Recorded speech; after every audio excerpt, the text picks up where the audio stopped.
Assalamualaikum warahmatullahi wabarakatuh. Bertemu lagi dengan Ibu Sylvia. Kali ini kita akan membahas latihan soal profesional bahasa Indonesia part 2. Yuk simak.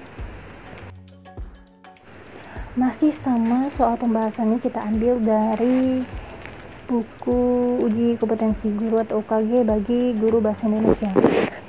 Soal yang pertama atau nomor 6, cermati kalimat berikut. 1. Bukan hanya sopan santunnya yang disukai rekan-rekan di kantornya, melainkan juga jiwa sosialnya yang tinggi, menjadikannya teladan mereka. 2. Orang kaya itu bukan hanya menyukai barang-barang antik, tetapi juga mengoleksi uang-uang lama. 3. Peserta didik di provinsi itu tidak hanya menerima uang KJP, tetapi mereka juga mendapat pinjaman buku pelajaran. 4. Penyalahgunaan narkoba tidak hanya melanda orang dewasa, tetapi juga anak-anak di bawah umur. Kalimat korelatif yang benar terdapat pada nomor A 1 dan 2, B 1 dan 3, C 2 dan 3, D 2 dan 4. Baiklah, akan kita bahas penjelasannya, yaitu penggunaan partikel bukan pada kalimat bernomor 2 tidak tepat, tetapi contoh kalimat bernomor 4 tepat.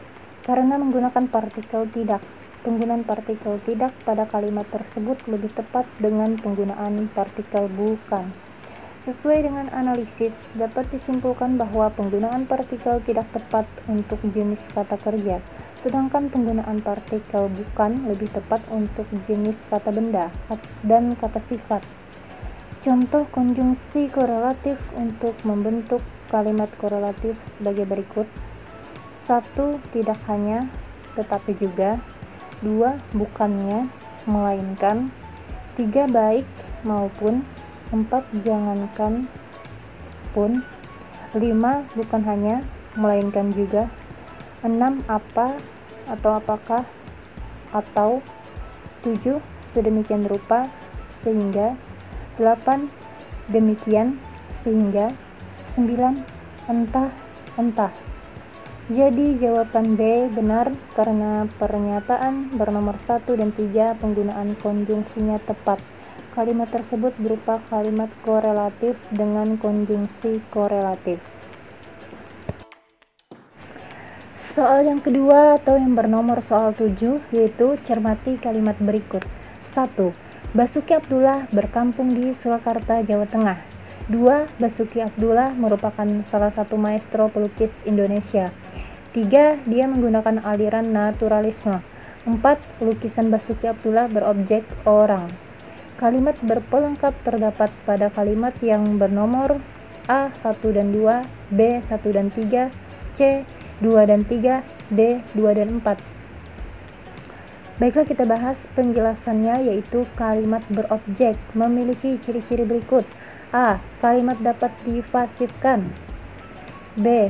Pada umumnya predikatnya berimbuhan me, mekan, dan mei. C. Objek langsung berada di belakang predikat, berkata kerja aktif transitif. D.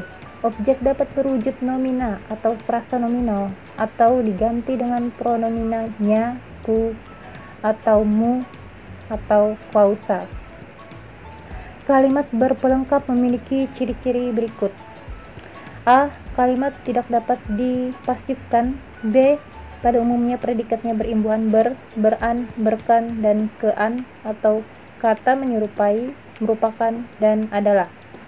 C. Pelengkap berada di belakang predikat, berkata kerja aktif intransitif. D. Pelengkap tidak dapat digantikan dengan pronomina.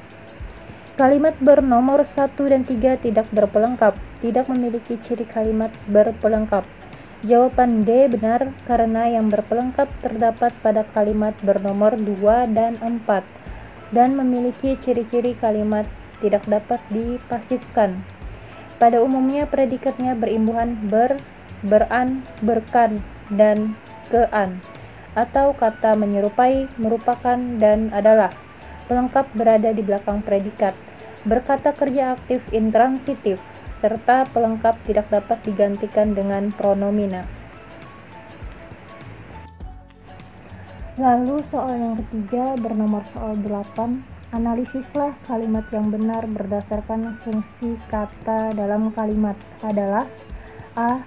Mahasiswa yang ingin lulus itu sebagai subjek harus mengikuti itu predikat, ujian, objek dengan sungguh-sungguh keterangan. B. Pak Bahder Johan itu subjek, seorang aktor, predikat, dan penyanyi, keterangan. C. Panitia perpisahan sebagai subjek harus segera sebagai predikat melaporkan persiapan acara sebagai keterangan. D. Perjanjian yang baru sebagai subjek hari ini sebagai predikat akan ditandatangani sebagai objek kedua belah pihak sebagai keterangan. Jadi pembahasannya yaitu penjelasannya jawaban B, analisisnya salah. Seharusnya subjek P1, P2. Lalu jawaban C, analisisnya salah. Seharusnya SPO. Jawaban D, analisisnya salah. Seharusnya SKPO. Jadi jawaban yang benar adalah jawaban yang A, karena analisisnya sesuai, yaitu S, P, dan O. Mahasiswa yang ingin lulus harus mengikuti ujian dengan sungguh-sungguh. SPOK atau SPO. Mahasiswa yang ingin lulus sebagai subjek harus mengikuti sebagai predikat, ujian sebagai objek dengan sungguh-sungguh sebagai keterangan. Jadi itulah analisis yang tepat pada pilihan jawaban yang A. Lalu soal yang keempat bernomor soal 9, yaitu cermati kalimat berikut. Adik saya yang baru datang dari Amerika sedang mempelajari bahasa Indonesia yang digunakan sehari-hari. Inti kalimat tersebut adalah A. Adik saya baru datang dari Amerika. B. Dia mempelajari bahasa sehari-hari. C. Adik mempelajari bahasa Indonesia. D. Dia sedang mempelajari bahasa. Mari kita jawab bersama, yaitu penjelasannya sebagai berikut. Inti kalimat adalah kalimat yang terdiri atas unsur pokok kalimat. Inti kalimat meliputi SP atau SPO dan terdiri atas inti setiap unsur. Contoh, adik saya yang baru datang dari Amerika sedang mempelajari bahasa Indonesia yang digunakan sehari-hari. Jika diuraikan, pola kalimatnya sebagai berikut. Adik saya yang baru datang dari Amerika sebagai subjek, intinya itu adik, sedang mempelajari predikat, intinya mempelajari bahasa Indonesia yang digunakan sehari-hari, intinya bahasa Indonesia. Jadi jawaban A, B, dan D salah karena berupa keterangan subjek, bukan inti kalimat. Jawaban C benar karena berupa inti kalimat terdiri atas subjek dan predikat serta objek atau SPO. Jadi inti dari kalimat tersebut adalah C. Adik mempelajari bahasa Indonesia. Lalu kita ke soal yang kelima atau bernomor soal 10. Cermati penggalan kalimat berikut. 1. Paling modern yang di Bogor. 2. Museum-museum angkatan perang yang telah saya lihat di Eropa Barat itu. 3. Jika. 4. Dibandingkan dengan museum-museum angkatan perang yang juga pernah saya lihat di Bogor. Urutan yang tepat agar unsur kalimat tersebut menjadi kalimat majemuk bertingkat dengan klausa anak kalimat mendahului klausa induk kalimat adalah A. 2, 1, 3, dan 4. B. 2, 3, 2, dan 1. C. 3, 2, 4, dan 1. D. 3, 1, 4, dan 2. Mari kita bahas penjelasannya sebagai berikut. Kalimat majemuk bertingkat subordinatif. Menurut Ramlan 1987, kalimat majemuk bertingkat adalah kalimat majemuk yang hubungan antara unsur-unsurnya tidak sederajat. Salah satu unsurnya ada yang menduduki induk kalimat, sedangkan unsur lainnya sebagai anak kalimat. Bagian kalimat majemuk yang berasal dari bagian kalimat yang tidak mengalami pergantian atau perubahan dinamai induk kalimat. Sedangkan bagian kalimat yang majemuk yang berasal dari kalimat tunggal yang sudah mengalami pergantian atau perubahan dinamai anak kalimat. Kalimat majemuk bertingkat antara lain meliputi jenis-jenis sebagai berikut. Jika uangnya cukup, dia akan ikut wisata sekolah ke Gunung Bromo.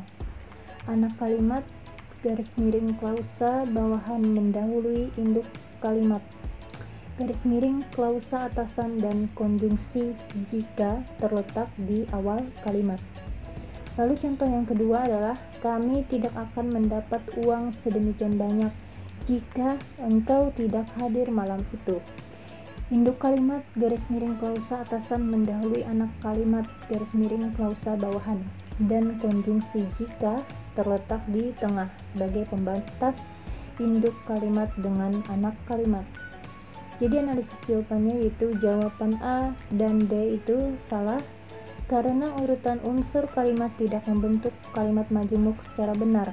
Jawaban B juga salah karena membentuk kalimat majemuk dengan pola induk kalimat klausa atasan mendahului anak kalimat klausa bawahan. Sedangkan yang diminta sebaliknya, anak kalimat atau klausa bawahan mendahului pola induk kalimat atau klausa atasan. Jadi jawaban yang benar adalah C dengan urutan 3, 2, 4, dan 1 karena urutan unsur membentuk kalimat majemuk bertingkat, yaitu anak kalimat atau klausa bawahan mendahului pola induk kalimat atau klausa atasan setelah disusun menjadi kalimat berikut. Urutan unsur kalimat majemuk: 3. Jika 2.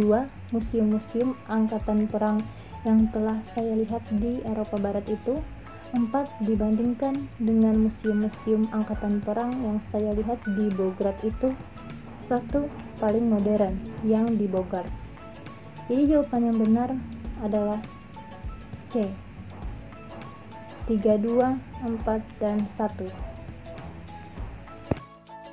Demikian pembahasan kita pada latihan soal profesional bahasa Indonesia kali ini. Ada 5 soal, nantikan part-part berikutnya atau pembahasan soal yang berikutnya. Salah hilaf mohon maaf. Wabillahi taufiq wal hidayah. Wassalamualaikum warahmatullahi wabarakatuh. Terima kasih. Dadah, bye-bye.